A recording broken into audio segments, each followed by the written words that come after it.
Café Viena.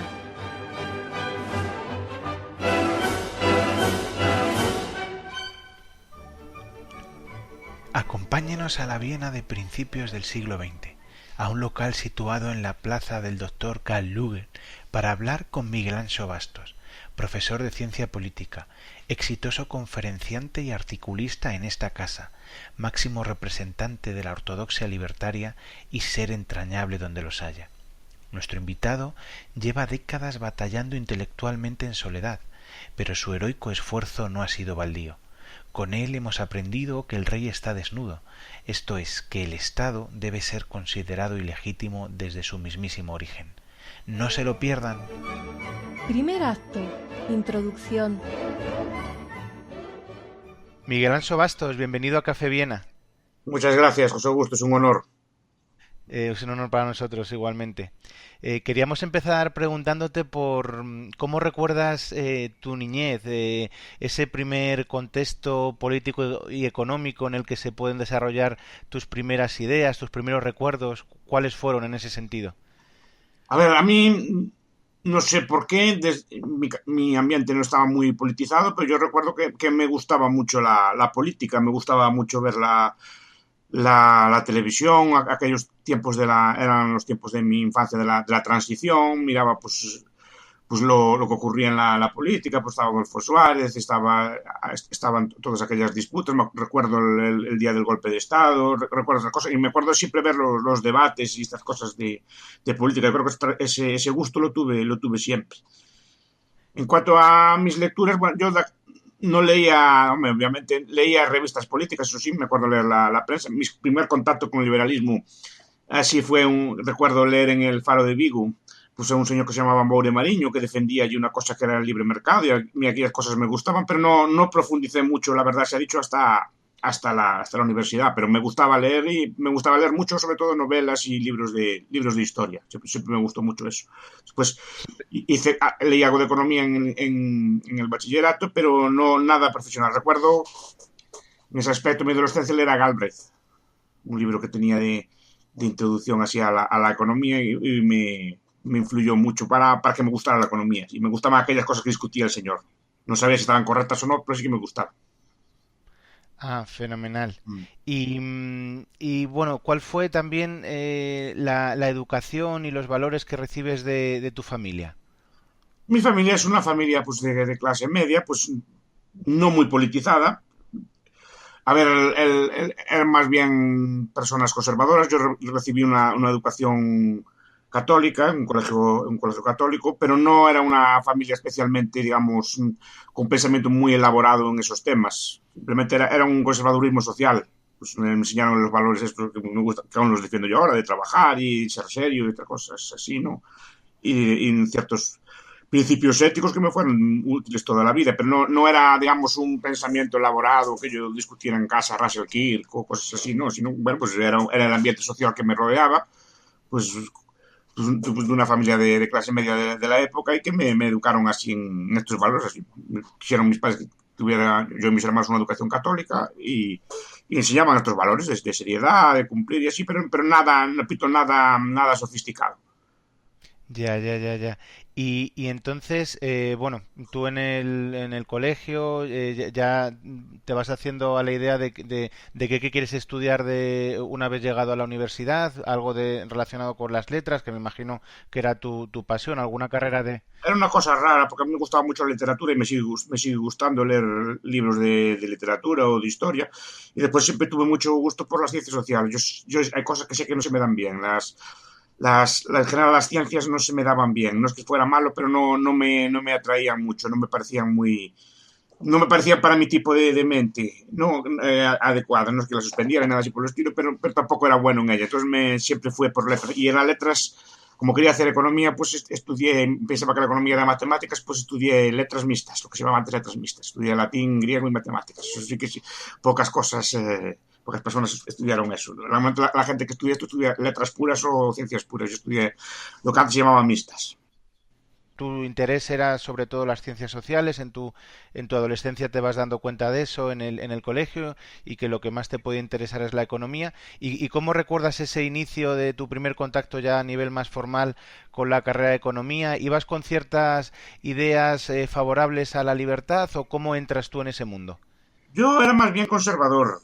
No tenía, desde luego no sabía ni que existían austriacos, ni que existían liberales, nada así por el estilo. Sé que me gustaban intuitivamente este tipo de ideas. Ah, Y era una cosa intuitiva. Pero lo que pasa es que la carrera, cuando llegué, sufrí cierta decepción. Básicamente porque vi que estudiaban una cosa que era una especie de matemáticas allí, que hacían unas curvas allí, unas cosas, y yo no lo veía eso, no era eso a mí lo que me interesaba. Me interesaba pues discutir problemas, pues el paro, por la inflación, el crecimiento, la riqueza, la pobreza, cosas de este estilo, ¿no? O cómo funcionaba pues, una empresa o así, pero yo veía que hacían unas curvas allí, unas cosas y así SLMs y hacían unas cosas de Keynes, pero una cosa así, pero y esto no es lo que esperaba yo, porque yo no le veía así, cuando la fisa y la ordenada, no sé qué, corta el margen y cortan el punto de no sé qué, pero vamos a ver, esto no es lo que esperaba yo. Entonces, en ese aspecto, sí, los aprobaba, pero no veía yo que aprendiera nada. Básicamente estudiaba una especie de apuntes que daban, lo sabía aquello que preguntaba el profesor, pero no veía yo vida. Algunos profesores tuve, tuve unos profesores buenos. Yo tuve una deriva marxista también en la universidad. Una época que me hice muy comunista. Seguramente por la influencia de la época, porque los únicos profesores, eso también hay que decirlo, que discutían estas cosas que me gustaban a mí, eran los marxistas. Entonces hablaban de ricos, pobres, de explotación, de obreros y de cosas. Y eso me parecía como más que iba con mi interés. Entonces, claro, mis primeros acercamientos a la economía, este tipo de temas, pues fueron de corte marxista. Y tuve profesores muy buenos, sí. Tuve profesores muy buenos. Y me explicaban este tipo de cosas. Cuidado, pero al mismo tiempo también me gustaba mucho la política. Yo siempre en la asignatura en la carrera de económica siempre cogía la rama de políticas, que de aquella estaban juntas. En Galicia no había facultad de políticas y los estudios de políticas se daban a la facultad de económicas. Era como una especie de especialización que había y había asignaturas de ciencia política y de ese estilo, de teoría del Estado y así, y eran las que más me gustaban. Por eso siempre combiné las dos cosas. Pero digo que mi primer acercamiento a la economía fue de ese estilo. Fue de corte marxista y tuvo una época hasta los 25 años más o menos que sí que era bastante marxista y sabía bastante, me gustaba mucho el tema. Aparte, mi educación no fue solo universitaria en ese aspecto. Tuve la suerte de tener unos amigos muy inquietos que estaban en ciclos culturales y tuve acceso a bibliotecas. Había una biblioteca de una fundación en Vigo que tenía una de las mejores bibliotecas económicas de Galicia, que era de un viejo mecenas galleguista que se llamaba Don Saime Isla, que en paz descanse. Y a través de él pues tenía una biblioteca, había formado él en la Caja de Ahorros de Vigo antigua una muy buena biblioteca económica, nos dejaba entrar allí y yo tenía acceso a libros de todo tipo. Fue la primera vez que vi a Mises, por ejemplo. Tenían La acción humana en la edición de Villalonga y tenían la obra de von Baber, que la Capital Interés, que aún es raro de encontrar hoy. Tenía muchos libros de todas las corrientes ideológicas, pero allí sí que empecé a leer los libros. Me recuerdo veranos enteros pasados allí. En vez de estar en la playa, estaba allí por las tardes en la biblioteca leyendo libros. Lo que apetecía, sin criterio ninguno. Sin criterio ninguno. Leí los que me gustaban por el lomo o por el título, así los leía y empecé a descubrir estas cosas.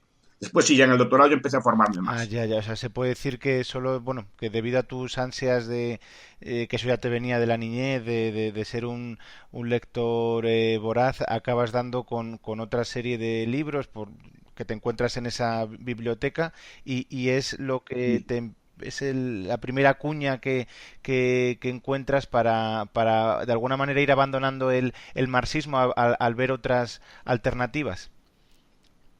Sí. En parte yo mi abandono del marxismo se lo debo a un marxista. Pues yo recuerdo, en el doctorado, bueno, y en el doctorado y en la carrera tuve un profesor que era muy marxista, don Ramón López Huevos, y que nos explicaba pues, mucha economía marxista, sobre todo el debate del cálculo. Él tenía un libro sobre el debate del cálculo económico y nos habló de Mises. Dijo, el principal rival de esto es Mises y nos mandaba a leer el socialismo de Mises. Entonces pues, empecé yo con estas cosas. Eso en la parte económica. En la parte política, yo soy discípulo de don José Vilas Nogueira. Entonces él que dirigió mi tesis y que me orientó académicamente a lo que soy ahora, ¿no? Pero en ese aspecto del marxismo así, pues debo la influencia, curiosamente, a un marxista, pero un marxista muy serio, muy riguroso. Le gustaba mucho y se tomaba en serio las cosas, sí. Y yo leía Mises por él.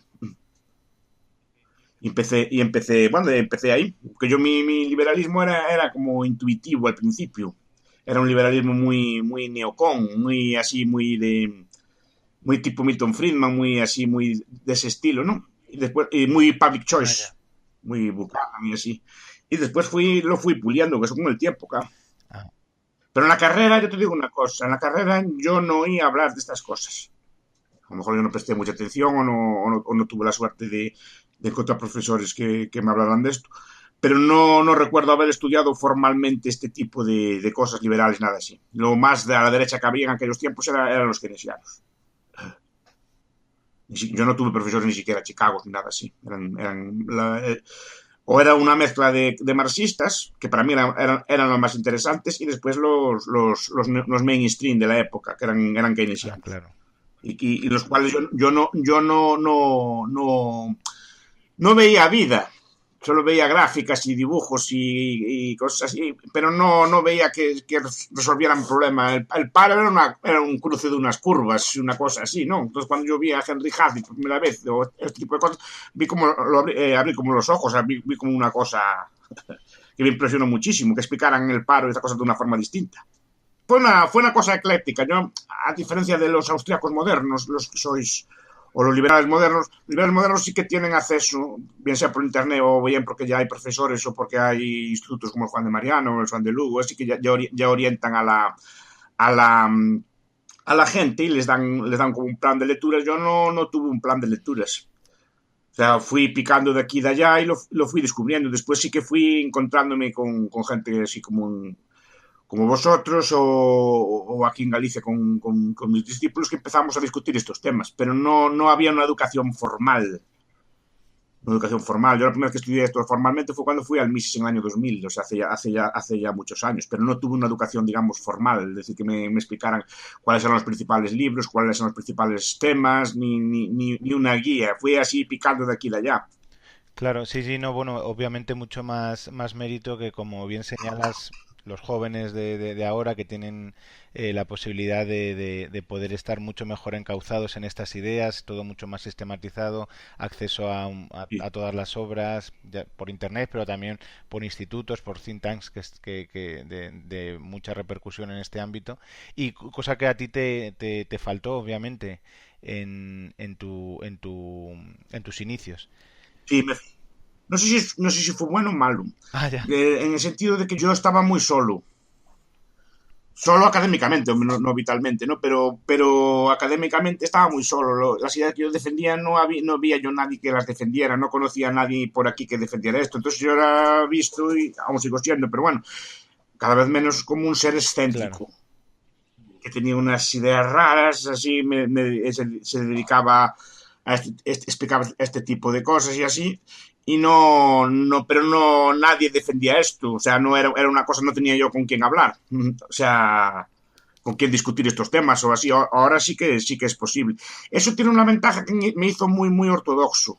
Ah, claro. Me hizo muy ortodoxo, porque yo digamos que no tenía que ser como muy correoso,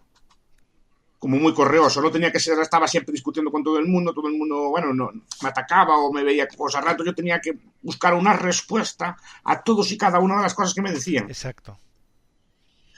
Y tenía que estudiar lo de ellos y lo mío al mismo tiempo. Es decir, o sea, tenía que estudiar el mainstream. Yo, de hecho, como antes te dije, yo hice mi tesis doctoral con don José Vilas Nogueira y le hice temas de burocracia, de reforma administrativa y así. Y aún sigo siendo, yo soy profesor de esas cosas, no soy profesor de nada austriaco, soy profesor de asignaturas normales y mi carrera académica normal es una carrera en administración pública. Lo que pasa es que intento incorporar elementos austriacos a la administración pública, pero mi carrera no es la de un profesor de economía habitual, soy un profesor de administración pública, de gestión pública, de así normal y corriente, no soy no, en la academia, digamos, en lo que me dedico. Para que intento incorporar elementos de la escuela austriaca, pero en mi desarrollo ideológico personal, en mi evolución personal, tenía que ser como muy ortodoxo. porque al estar solo tenía que estar, a ver cómo le respondo yo a este señor, si me están atacando por aquí, por allá y tal, y cómo le respondo yo. Entonces tenía que mirar el argumento de ellos y tenía que buscar la crítica nuestra. Al estar solo, tú no puedes ceder en ningún punto, sin coherencia, como decirlo. Yo por eso entiendo muy bien a Roba. Roba decía, vale, voy a ser ultra radical para no ser incoherente, porque claro, el argumento típico, vale, sí, está muy bien el mercado libre y tal, pero ¿por qué no defiendes el mercado libre también, por ejemplo, para la defensa o para la justicia o para otro tipo de cosas, ¿no? Y yo, a eso me hacía cavilar, claro, porque el Estado es bueno en unas cosas y no en las otras, y entonces yo me veía incoherente razonando. Entonces me hice muy, muy, muy ortodoxo y pues no, en nada. Y después tuve que empezar a cavilar como en nada, como, o sea, punto por punto, cómo justificar cada uno de los argumentos. Eso me hizo muy, muy ortodoxo. Pero probablemente, precisamente al estar solo, tenía que, para mí mismo, no era ni siquiera para nadie, para mí mismo mentalmente tenía que estar preparando cada una de las defensas a todos los ataques que hacía. Entonces, para no verme yo incoherente, llegué al extremo. Entonces, por eso digo que no sé si es bueno o malo el tipo de educación que lleve yo. Claro, claro. En alguna ocasión has señalado que recuerda a esos primeros cristianos que tenían que ser muy celosos con la ortodoxia. Y eso lo dicen los historiadores al respecto de los católicos ingleses. Los católicos ingleses son los que mejor conservan la ortodoxia, en el sentido de que son aún los que no comen carne los viernes, bueno, porque aún conservan todos los ritos litúrgicos de la iglesia, se conservaban muy bien, no solo la fe, sino la liturgia, todos los ritos de la fe, precisamente para sentirse integrados, para sentirse, como estaba en un mundo duro, la ortodoxia era su defensa. Eso lo explica muy bien Chesterton, un libro que se llama Ortodoxia, ¿no? Y entonces es una forma de defenderse. Y supongo que a mí me pasó algo semejante. Al estar solo tienes que conservar muy bien los ritos, tienes que ser muy ortodoxo y saber defender muy bien todos los puntos. No cabe el eclecticismo.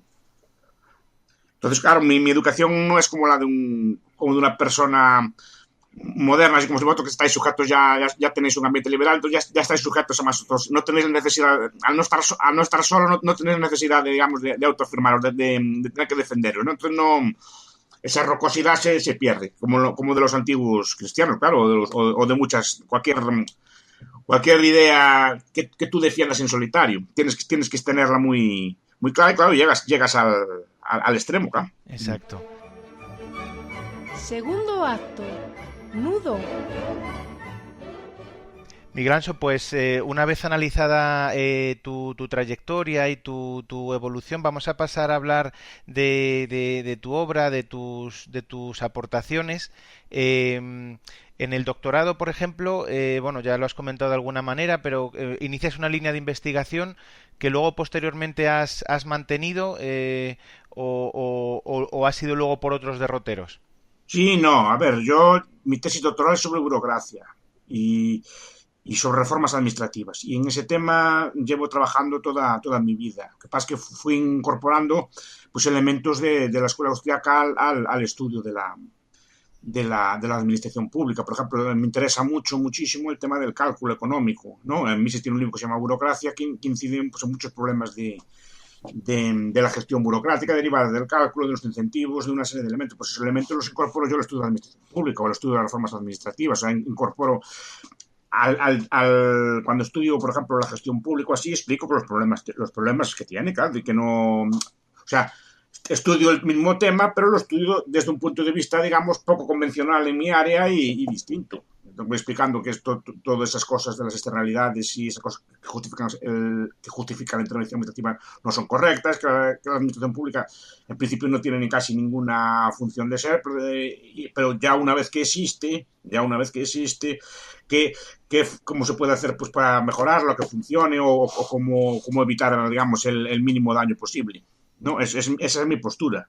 Yo no no cedo intelectualmente, pero vamos, digo, ya que estudio esto, ya que esto está aquí instalado, ya que hay estas cosas, vamos a intentar que funcionen, bueno, desde mi punto de vista, lo menos mal posible. No bien, bien no pueden, creo que no pueden funcionar, en el sentido de que no, por lo que ya hablamos muchas veces, por el cálculo económico, los incentivos, que al final son socialismos parciales y tienen todos los problemas de los socialismos, pero bueno, a ver qué se puede hacer. Desde luego, por ejemplo, mi última publicación es sobre cuestiones de redundancia y duplicidad, que yo critico mucho la idea de la administración pública cartesiana, que tiene que ser racional todo, que no puede haber duplicidades, que tiene que ser eficiente, que tiene que ser eficaz, etcétera, ¿no? Entonces yo introduzco elementos de los cuestiones diciendo que eso no puede ser así, y de haberla, mejor que sea redundante, mejor que haya muchas administraciones en competencia en vez de una sola, porque la idea es que si es una sola es más racional, igual que ahora, pues una policía sola, ¿no? Cuantas más policías, cuantas más no,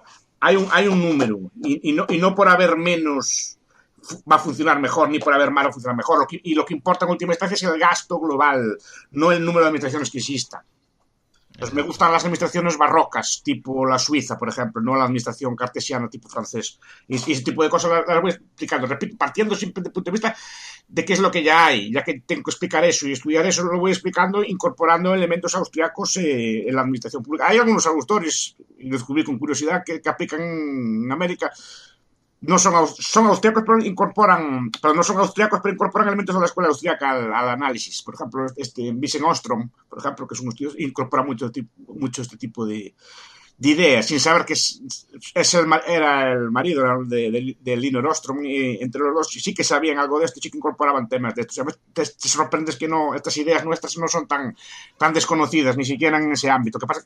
Y incorporan estas teorías, no de una forma explícitamente austriaca, pero sí que incorporan muchos elementos de reflexión austriaca. Sí, eso es lo que me gusta a mí investigar en este momento. Eso por un lado. Después, por el otro lado, pues quise tener una formación básica en la escuela austriaca, básica, no estoy especializado en ningún tema concreto, pero que sí que leí los grandes libros y estoy al día de ese tipo de temas. Y ahora, como tú sabes bien, estoy estudiando mucho la teoría del Estado.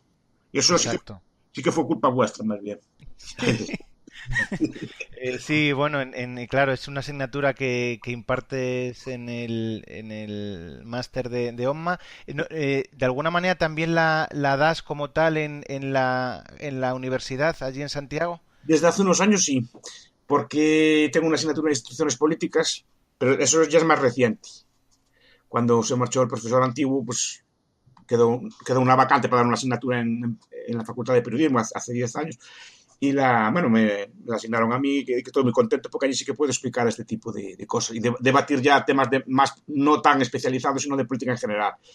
Y como empecé a estudiarlo, después me junté con vosotros y vosotros os gustan ese tipo de temas y empecé a estudiarlo. Y la verdad es que es un tema fascinante, todo el Estado y todas sus funciones, todo ese tipo de temas. Y ahí, Sí, desde luego.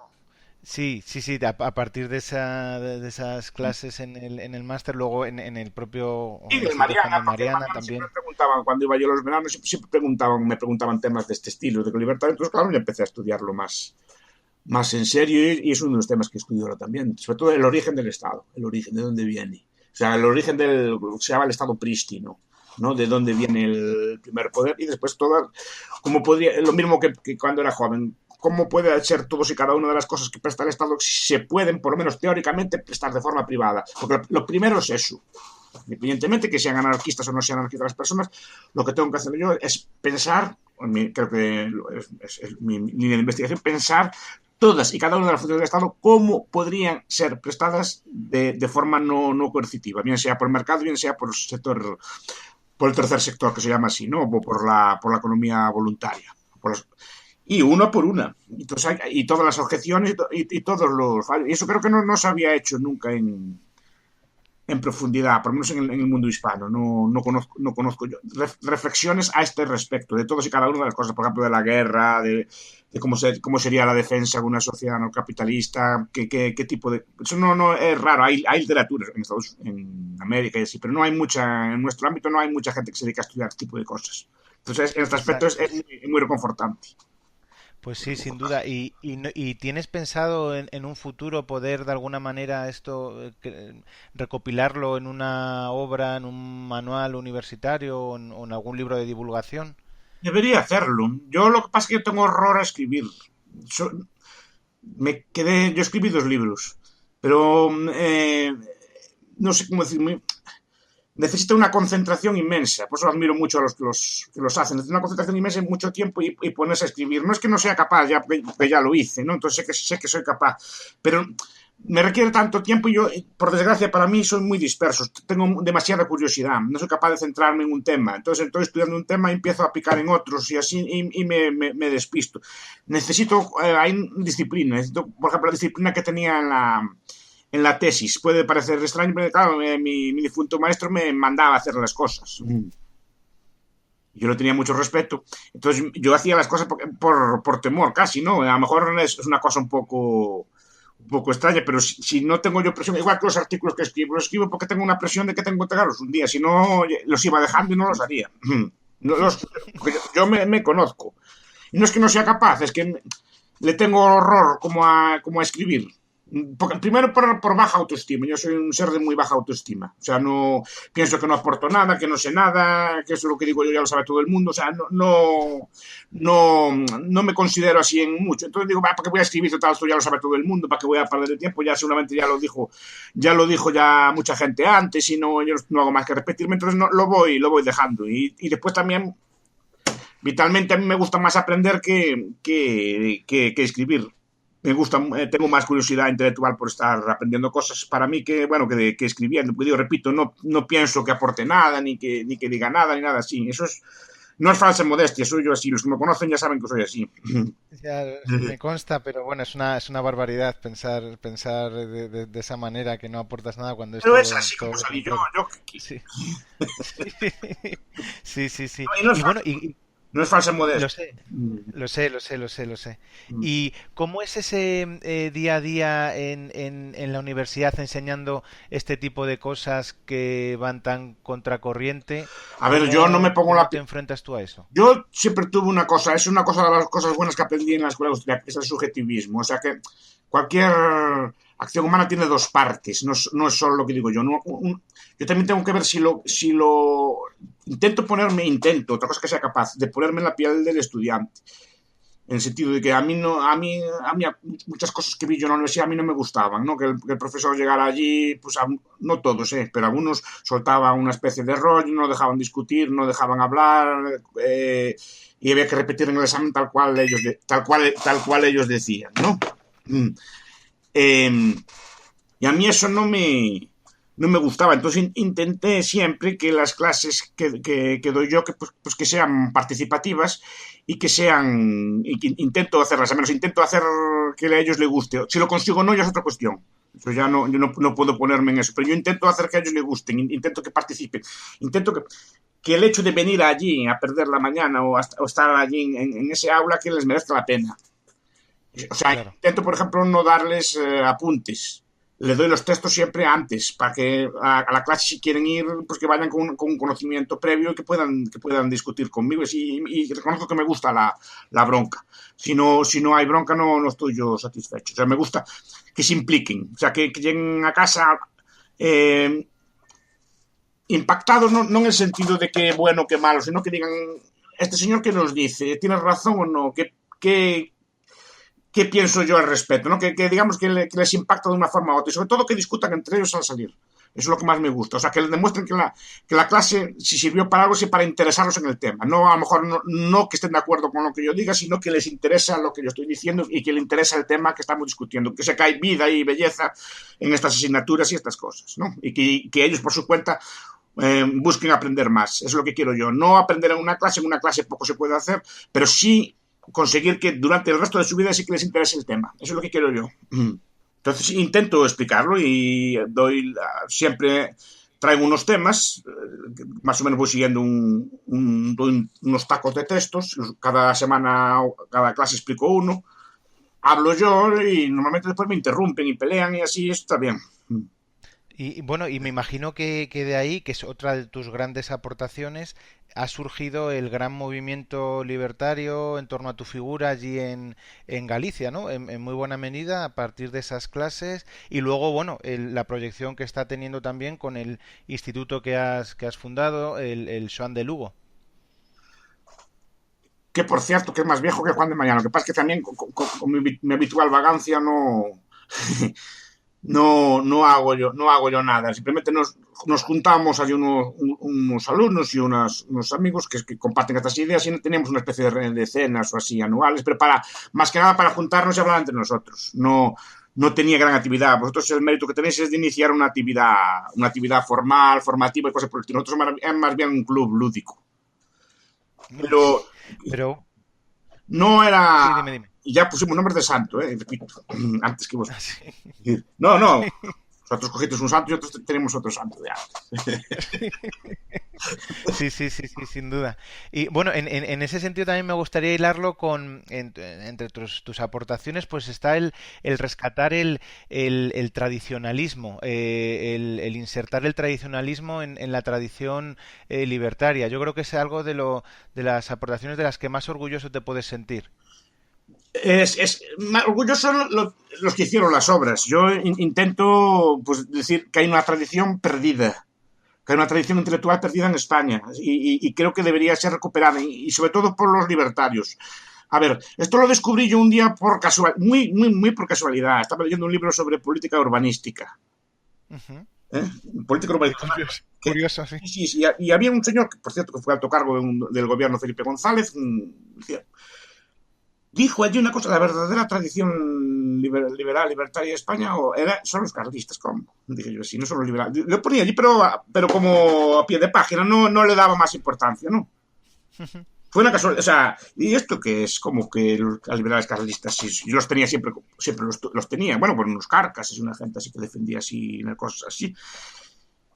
Y empecé a ver, y después coincidió con la publicación del libro de Hoppe, de la monarquía, que también defendía este tipo de cosas. Y después con la lectura de autores como Wendell Levin, que a Rayo le gustaba mucho de joven, ahora ya no le gustan tanto. Pero bueno, en aquellos tiempos, pues estoy hablando de hace 10, 15 años, pues empezaron a redescubrirse.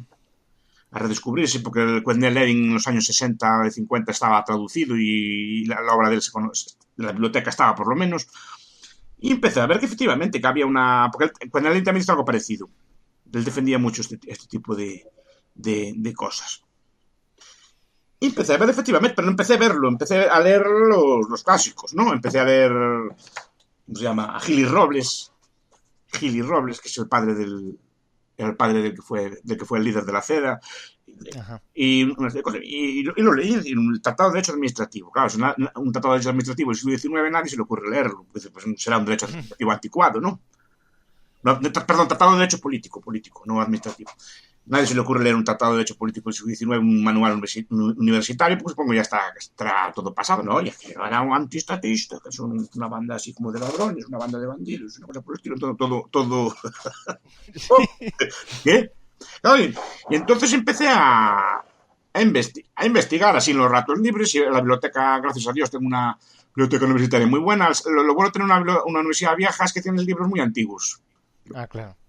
Porque están allí todos llenos de polvo, pero están allí. Y los tenían, claro, los libros del siglo XIX pues los tenían, porque los compraban los profesores de la época y estaban allí. Entonces, claro, empecé a mirar y efectivamente, hay una tradición oculta. Que pasa que el carlismo moderno, digamos que la evolución posterior después de la guerra civil y así, sobre todo la transición, pues derivó hacia posturas izquierdistas. Entonces el carlismo hoy en día es como un magma poco reconocible, pero el tradicionalismo clásico es sumamente interesante. Y tú ves los tradicionalistas, por ejemplo, hay un señor que me fascina que se llama Vallet de Goytisolo, que era un notario y un profesor, creo que de Derecho Civil catalán de los años 50, 60. Y tiene unos libros, Derechos Social de Masas y Derechos. Son libros fantásticos. parecen así hopeanos y parecen austriacos, como tocan la inflación, como tocan los temas, todos los tocan muy como nosotros. Lo que pasa es que ellos, claro, lo fundamentan pues en la gracia de Dios y en la religión católica, pero claro, pero lo que están diciendo es lo que decimos nosotros. Y buena parte del carlismo del siglo XIX también, sobre todo el carlismo tardío, el de 1870. Entonces, claro, eso me parece muy libertario, pero eso no es lo más o menos lo que dice Hoppe. En cambio, claro, el liberalismo, tú empiezas a ver el liberalismo hispano del siglo XIX, sí, es muy liberal en algunas cosas, pero claro, es el que construye el Estado español y introduce un montón de regulaciones, introduce esa cosa de la función social de la propiedad, por ejemplo, que es un atentado mayor a la propiedad privada que existe. Es decir, que tu propiedad ya no es tuya, te responde a una función social. O sea, responde a la función social, que es lo que diga el gobernante de turno en cada momento. Es decir, tu propiedad está subordinada al interés del gobernante de turno. Y ese tipo de cosas a mí me fascinan mucho. Y después hay revistas, por ejemplo, como Verbo, que están en internet y se pueden consultar casi todas. Pues Verbo es una revista, porque en Verbo público, creo que fue el primer escrito de Huerta de Soto, está en Verbo. Lo descubrí allí por casualidad también. Qué bueno. Debe ser de un escrito muy juvenil, por el año en que está escrito, debe tener 18, 19 años cuando lo escribió. Es una reseña a Bombarder y se la publicaron en Verbo. Y curioso. Y no es tan curioso, porque tú ves la revista, ves un montón de artículos y muchos de ellos son sumamente libertarios. Libertarios en nuestro punto de vista, aunque no sean, ellos a sí mismos no se consideren libertarios, sino tradicionalistas, pero están de todo tipo de cosas, desde una crítica brutal a la educación pública, una crítica brutal a la sanidad pública, ¿no? En los momentos en que empezaba a estatizarse la educación y la sanidad, y unas críticas, incluso esas críticas que hago yo a las matemáticas, están allí, por ejemplo. Don Julio Pascual dice que las matemáticas en ese aspecto es un elemento de estatismo. Que es un profesor de matemáticas. Exacto, sí. Pero el tono en que lo dicen, ya sé que no todas las revistas es así, ¿no? Pero en el tradicionalismo hispano, en general, en los tradicionalismos europeos, hay mucho. Lo que pasa, claro, hoy en día defender la monarquía, defender cosas, se considera así como muy de carcamal. Parece que es más moderno defender la república. Por eso Hoppe hizo una especie de revolución intelectual en el tema. Pero es que lo que dice Hoppe ya lo decía muchas las cosas a los tradicionalistas hispanos. Yo hice un escrito también que me encargó Jerónimo Molina. Jerónimo Molina es el traductor de Hoppe para la revista que tenía que se llamaba Empresas Políticas, y estudié a un señor que se llama Ángel López Amo. Sí. Que fue el preceptor del rey Juan Carlos, y también era y le titulé un preceptor de Hoppe en la España de los 50, y efectivamente.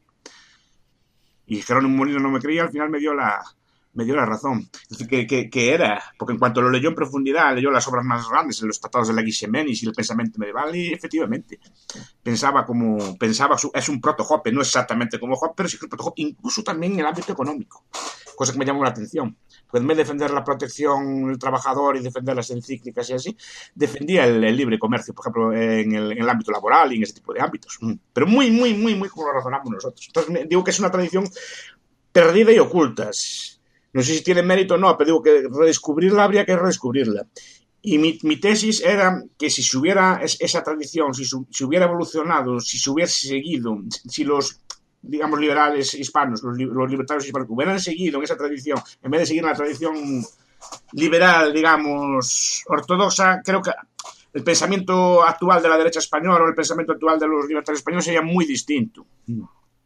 Digamos, no sería tan, por ejemplo, lo que le llaman ahora la derecha española es sumamente intervencionista, es una especie de socialdemocracia conservadora, pero en el ámbito económico y en otros ámbitos difiere muy poco de las posturas de la socialdemocracia. Yo no, en casi ninguna las veo, y en cambio si hubieran seguido por aquella tradición, ya las bases mentales habrían sido muy distintas, y algo se perdió a final del siglo XIX, principio del siglo XX.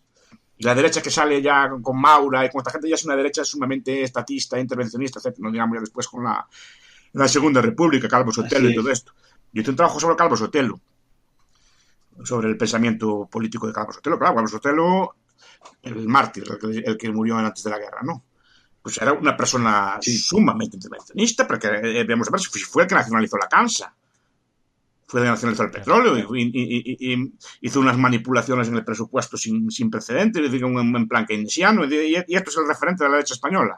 Y era un señor ilustrado, era un señor culto, ¿no? Y sabía de estas cosas. Pero claro, pero si los referentes son estos, estamos perdidos. De ahí viene, por ejemplo, todas las ideas del franquismo, de crear INIs y de crear una economía autárquica, una economía intervenida, vienen de este tipo de cosas, porque se perdió la tradición vieja. Que no es que fuera librecambista o libertaria, sino que era antiestatista. Era muy antiestatista. Y si era muy antiestatista, implicaba que el Estado no tenía derecho sobre la propiedad, que el Estado no tenía derecho sobre la intervención económica, etc. Aunque su retórica no fuera esa, al ser antiestatistas, todo eso implicaba. En cambio, el liberal hispano era estatista. Quería un Estado español y construyó el Estado español. De ahí vienen, creo que, mucha parte de los problemas. Tercer acto. Desenlace. Bueno, Miguel Anso, pues nos gustaría ahora ya para terminar en este último bloque reflexionar sobre sobre algunas ideas en las que tú también sueles incidir bastante y en las que te gusta, bueno, pues dejar en ese sentido las cosas claras o arrojar luz. Y una de ellas es que a mí siempre, bueno, pues cuando te empecé a escuchar, pues me llamó la atención y me resultó muy interesante. Y esa contradicción que hay en España, que yo creo que es una peculiaridad, que es que el nacionalismo es de izquierdas y la derecha es centralista. Eso es algo que choca bastante con las ideas que tú sueles defender. Choca con la derecha moderna, porque la derecha moderna no sé por qué. Yo intenté investigarlo. Muchos historiadores de las ideas me dicen que es por culpa de Cánovas, aunque se podría investigar, porque Cánovas hizo una síntesis liberal conservadora, pero creo que cogió lo peor de los dos lados. O sea, tomó el centralismo del liberalismo y no, digamos, su aspecto más económico, más liberal en lo económico, y tomó el intervencionismo a lo mejor de la derecha española clásica o cierta visión económica de la derecha clásica, y juntó lo peor de ambos mundos. Hizo una síntesis que fue sumamente estatista, sumamente jacobina, y eso se le llamó derecha. Y Maura y Franco, y sobre todo con la identificación con Franco, ¿no? Que Franco, como era muy centralista, pues identifica la derecha con eso, o se autoidentifica la derecha con eso, cuando eso no tiene nada que ver. La derecha hispana era sumamente descentralizadora, porque ya desde el tiempo de la Revolución Francesa, es decir, quien centraliza Francia, quien acaba con los parlamentos regionales, quien unifica, digamos, el país en el sentido de Francia unida, es la izquierda. La derecha se oponía a eso. Los revolucionarios criticaban eso y decían la reacción. Los reaccionarios hablan vasco, porque defendiendo sus viejas lenguas, sus viejas tradiciones, sus viejas tradiciones. Y la derecha era defender lo antiguo, defender lo clásico.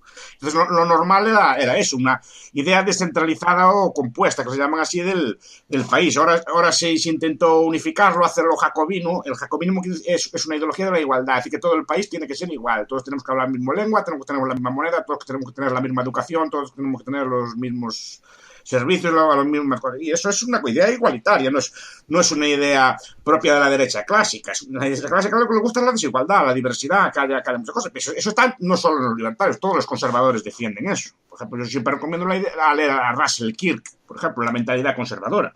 Ahí lo explica muy bien. O Un programa para conservadores, que es otro libro que tiene. No son libros libertarios, ni mucho menos, pero explica lo que es una derecha, lo que tiene que ser una derecha. Y si ven a Estados Unidos, por ejemplo, la derecha normalmente, la derecha de verdad tiende a ser descentralizadora. Entonces es una cosa extraña. Yo creo que es propio de la deriva histórica española y en buena medida influida por la obra de Cánovas. Y en España también la izquierda es descentralizadora, porque claro, como el franquismo era muy jacobino, muy centralizador, se entiende que oponerse a eso tiene que ser lo contrario. La izquierda ahí también se opone a sus propias raíces, porque la izquierda sí que tiene las raíces de ser igualitaria. Claro. Me sorprende esta evolución. Y yo creo que una persona conservadora de hecho tiene que ser defensora de eso, de la pluralidad, de la diversidad y este tipo de cosas, como hacían los carlistas. Exacto.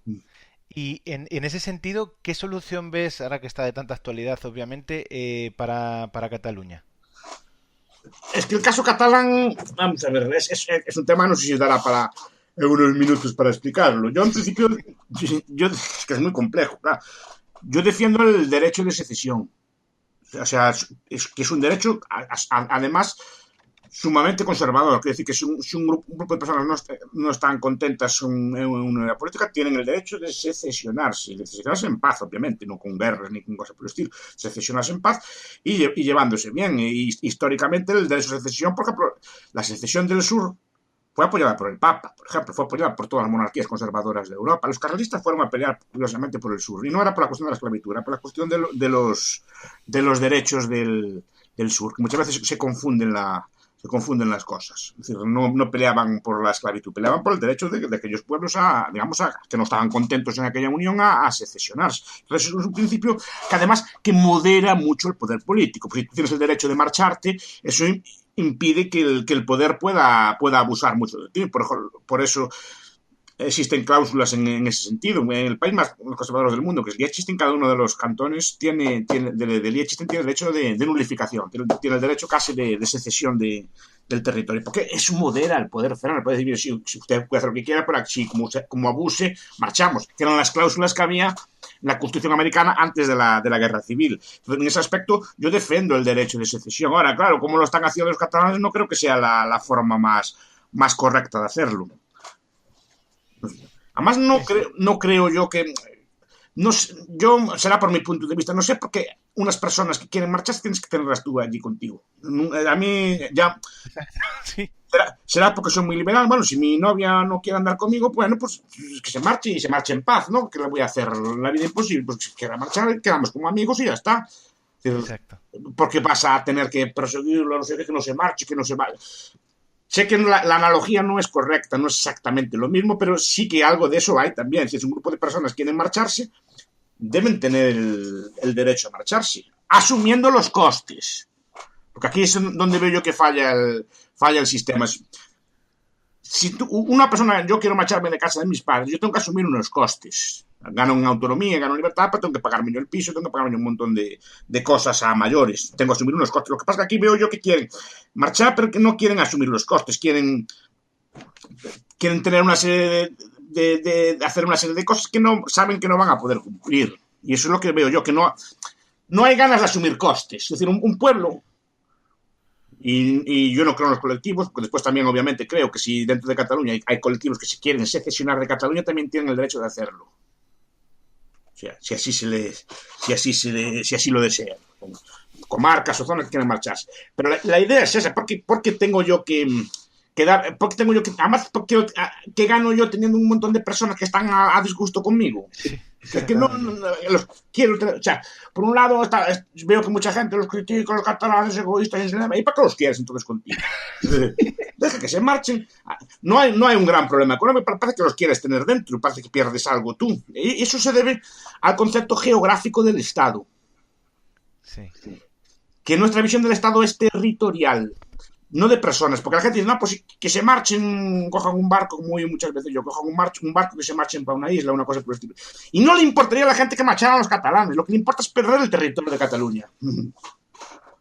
Exacto. En España, en la crisis, no sé, centenares de miles de personas marcharon por cuestiones económicas, ¿no?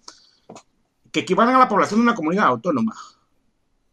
Si marchara la comunidad autónoma del territorio, la gente se enfadaría. Si marcha la población de la comunidad autónoma, no. Y eso es lo que... Y eso es debido a la educación, ya hablábamos muchas veces de esto. Entonces parece que se marcha de allí, que se separa, que se rompe. No, señor, el Cataluña va a estar en el mismo sitio que está.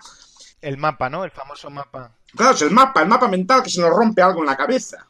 Que parece que se separa allí, que se rompe algo, y no se rompe nada. Simplemente va a estar en el mismo sitio, y si te llevas bien con ellos y hay relaciones de paz, puedes seguir comprando y vendiendo y comerciando con ellos en paz. Y si tienes una novia y un amigo allí, puedes ir a visitarlo igual que yo pudiera, tengo amigos en Portugal y voy a verlos sin problema. Es decir, no veo yo el problema, y compro y vendo con ellos y podría ser así perfectamente, simplemente no estaría sometidos a la cosa. Lo que pasa es que ellos, lo que veo yo es que también, fruto de la cultura de la época, no están dispuestos a asumir sacrificios. Cualquier pueblo, y eso lo enseña la historia, cualquier pueblo que quiere independizarse acaba siendo independiente. Te guste o no te guste, te parezca bien o te parezca mal, acaban siendo independientes porque están todo el día. Lo que pasa es que ellos no quieren asumiendo las consecuencias de esa independencia. Y es consecuencia de independencia, bueno, pues tendrías que salirte del euro, probablemente tu gasto social no podría ser el mismo, no tendrías determinados avales a tu deuda pública, etcétera. Y eso, claro, no parece que lo quieren todo y no quieren nada. Pues cuando uno se independiza vive peor. Al principio, por lo menos, es así. Claro. Es así, ¿no? Pero no pasa nada. Pero lo que veo es que no hay espíritu como de sacrificio, que no se lo toman en serio. Parece que si le pones unas multas ya se asustan. No, que una persona que quiere, un pueblo que quiere separarse, pues está dispuesta a asumir unos costes, incluso a la prisión o una cosa por el estilo, no, pero no, parece que si le quitan una multa, pues clase de independencia es esta, digo yo, no veo yo voluntad real de independencia, y ni entre ellos, porque en cuanto a las amenazas con multas o con expropiaciones, ya se retiraron muchos consejeros. Eso está diciendo que no confías en ti mismo, no confías que vayas a ser independiente, porque si vas independiente nadie te va a expropiar nada, ¿no? Claro. Entonces ya está diciendo, no, que ya vamos a perder, están dando por este sentido. Y lo que temen es la inhabilitación, o sea, que la inhabilitación para cargos futuros, que más te da la inhabilitación para cargos futuros si ya vas independiente, ¿no? No, y ellos mismos en el discurso de trasluce que ya perdedores, y así no van a ninguna parte. Ahora, yo no lo veo mal. No lo veo mal, siempre que sea pacífico, ordenado, obviamente no creo que esto merezca una guerra, ni un conflicto serio, ¿no? Que no la va a haber. Pero no habría problema ninguno. Es decir, los estados en sí no tienen escala. No hay una escala de un estado que digas tú que es correcto, un tamaño de unidad política correcto. Es decir, pues si es más correcto Irlanda que Alemania, pues no lo sé, no hay una corrección. Yo veo que los irlandeses pues tienen para tabaco y tienen para tomar cerveza en los bares, y los alemanes también. Es decir, no veo yo que les falte nada al irlandés por no estar en Alemania o no estar en China, que es más grande aún. No, es decir, no veo yo que les falte de nada en las tiendas, que vaya el router más lento, una cosa así por el estilo, ¿no? A eso me refiero, no veo.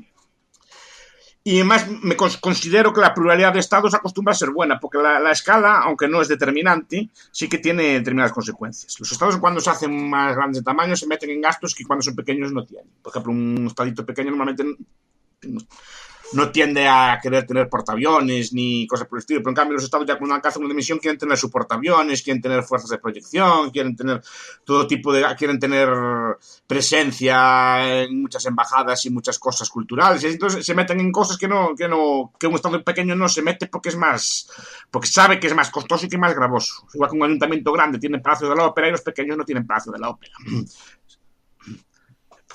Pero digamos a cargo del municipio. Es decir, y porque un municipio tiene que tener, pues como son muy grandes y ven que tienen mucho dinero, se ponen a hacer gastos distintos.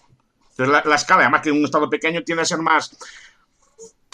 no tiene por qué serlo, tiende a ser más librecambista, tiende a ser pues más abierto a otras fronteras, tiende a ser menos proteccionista y tiende a ser menos regulador, porque las regulaciones se ven mucho más directamente que en un estado más grande. Claro.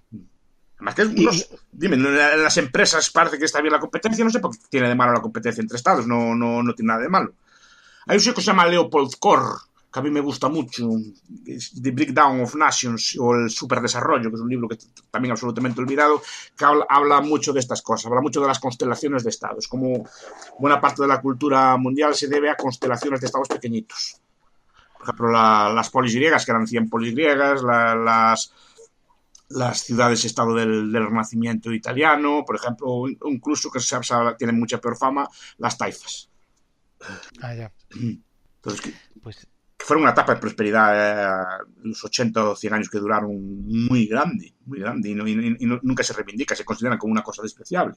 Pues toda la belleza de muchas ciudades andaluzas se debe a las taifas. Se debe a que tenían sus príncipes, sus poetas y cosas por el estilo, y hicieron ciudades hermosísimas y elaboraron una cultura muy grande. Hay una novela, El cuento de Alcántara, de Frank Baer, que es la novela de las taifas, que habla mucho de ellas, y habla bastante bien, por cierto. Ya, me puedo imaginar. Sí. Y bueno, tampoco te queremos robar más tiempo, Miguel Anso, pero sí una última reflexión sobre otra idea tuya que has popularizado mucho, que es el no ver con tan buenos ojos como se suele ver desde el liberalismo, así en general, el papel de Estados Unidos como garante de Occidente y salvaguarda de las libertades mundiales. Tú tienes una visión distinta en ese sentido. No, yo no soy antiamericano. Yo soy antiimperialista y venga de donde venga. Y lo que pasa es que el imperio actual, el principal actor imperial es Estados Unidos y su lógica de actuación es imperial, en mi modesta opinión. Entonces, claro, critico esa forma de actuar por las consecuencias que tiene, porque se ejercen el poder de una forma en unos aspectos no a nosotros, pero en unas zonas sí que puede ser brutal, pues actúa como un imperio, simplemente aplica su ley allí donde lo entiende pertinente. Pero eso no quiere decir que sea antiamericano. Los americanos, eso es a diferencia que es un gran referente cultural y es un ejemplo en muchos aspectos. Pero claro, como cualquier otro imperio, actúan de una forma despiadada, ejercen el poder de una forma asimétrica en su país y en el exterior. En el exterior no les importa cambiar regímenes, matar decenas de miles de personas por algún tipo de interés político o económico. Pero eso no es mío, es la tradición. Yo hice un artículo hace tiempo que se llama Antiimperialismo de derechas.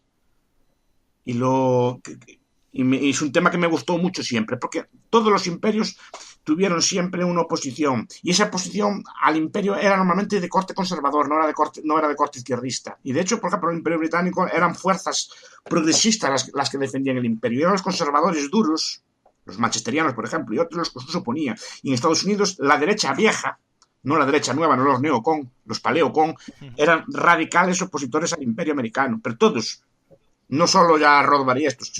Si tú lees los autores de los años 40, o así, los viejos aislacionistas, era la derecha más dura, porque la derecha vieja se llamaba así porque se oponía al imperio y se oponía al estado del bienestar, se oponía a ese otro tipo de cosas, ¿no? Jainok, bueno, y un montón, los llamados paleos. Y eran radicales opositores al imperio, pero desde posturas de derecha. Así que nosotros no tenemos por qué, si no tenemos que intervenir el Estado en asuntos internos, tampoco tiene por qué intervenir en asuntos externos. Es la misma. Porque algunos liberales, pienso yo, que piensan que el Estado es muy malo que intervenga el precio de la patata o el precio del tomate, y lo entienden muy bien, pero en cambio un nation building, construir un Estado nuevo, sí que lo pueden hacer. Pues no lo puedes hacer. Si no puedes ya controlar el precio de la patata, que tienes un montón de disfunciones, hacer un Estado nuevo o cambiar regímenes, lo que sea. En otros países es aún más complicado. Y eso muchos austríacos modernos no se dan cuenta. Rothbard lo vio, pero por ejemplo Chris Coyne o Peter Leeson, otros lo tienen muy claro. En general todos los libertarios de derecha americanos lo tienen muy claro todos, pero lo tuvieron siempre claro. En España hubo una oposición también al imperio, y no venía de la izquierda o de la época, estos conceptos no existían en la época, sino que venía de sectores conservadores, y en los ingleses y en los romanos. Si nos ponemos a estudiar las leyes fetiales, que eran leyes que el Estado no debía intervenir en la guerra, intervenir en otros territorios, eran leyes sumamente conservadoras, pues rotas por gente moderna del Partido Popular, como era Julio César, por ejemplo. Así es. Era del Partido Popular. No era de los patricios, era un popular, si no recuerdo mal. Estoy en una conversación, espero no meter fallos y tal, pero creo que era así. Pero normalmente el imperio viene de fuerzas progresistas que quieren extender pues el modelo de vida de la metrópoli al resto del mundo. Entonces, si antes se expandía la civilización entre los romanos, ahora se expande la democracia y se vende como una idea así. Y históricamente, ahora no tanto, pero históricamente los gobernantes demócratas, las izquierdas americanas, eran más intervencionistas que las derechas. Tendían a serlo, por lo menos más, o a meterse más en guerras que los otros. Y eso es una cosa que no es que sea antiamericano, lo que soy es antiimperio. También estaba en contra del imperio español y en contra del imperio inglés y en contra del imperio romano. O sea, es decir, no es por... Es por la cuestión de la economía del imperialismo. Otra cosa que me interesa a mí mucho. Es un tema que ya se estudia marginalmente, ¿no? Es decir, si los imperios compensan o no, ya, aparte que son para mí radicalmente injustos, si económicamente mejoran o no, porque hay una idea de que el imperio hace rica a la metrópoli. Yo creo que no. No sé si tengo que explicarlo, pero creo que no. desde Schumpeter, que lo explicó muy bien, a otros lo apuntaron. Estos yo no... Y sobre todo no es que critique a Estados Unidos, critico a Estados Unidos y intervengan, porque no tiene la capacidad de intervención. Igual que no tiene la capacidad de intervención, es decir, por decreto, desarrollar un país, vamos a desarrollar América haciendo una serie de políticas de planificación, y eso no puede funcionar. Tampoco puede funcionar para el exterior. Claro. Es decir, no, porque el mero hecho de que ataques a otro país no vas a arreglar el problema, vas a crear disfunciones nuevas. Lo que le llama a Chalmers Johnson blowback. Tú intervienes, como en la economía, tú intervienes y fijas el precio de un producto y el precio del producto está fijado, pero generas un montón de efectos colaterales, desabastecimientos, mercados negros, colas, encarecimiento empeoramiento de la calidad del producto. Pues en la economía exterior, en la política exterior, lo mismo. Tú intervienes en un país y consigues a lo mejor echar a Saddam Hussein del poder, y lo conseguiste, pero ¿qué conseguisteis colateralmente? Pues ISIS y un montón de desestabilizaciones en la zona, un montón de guerras y un montón de conflictos que antes no existían.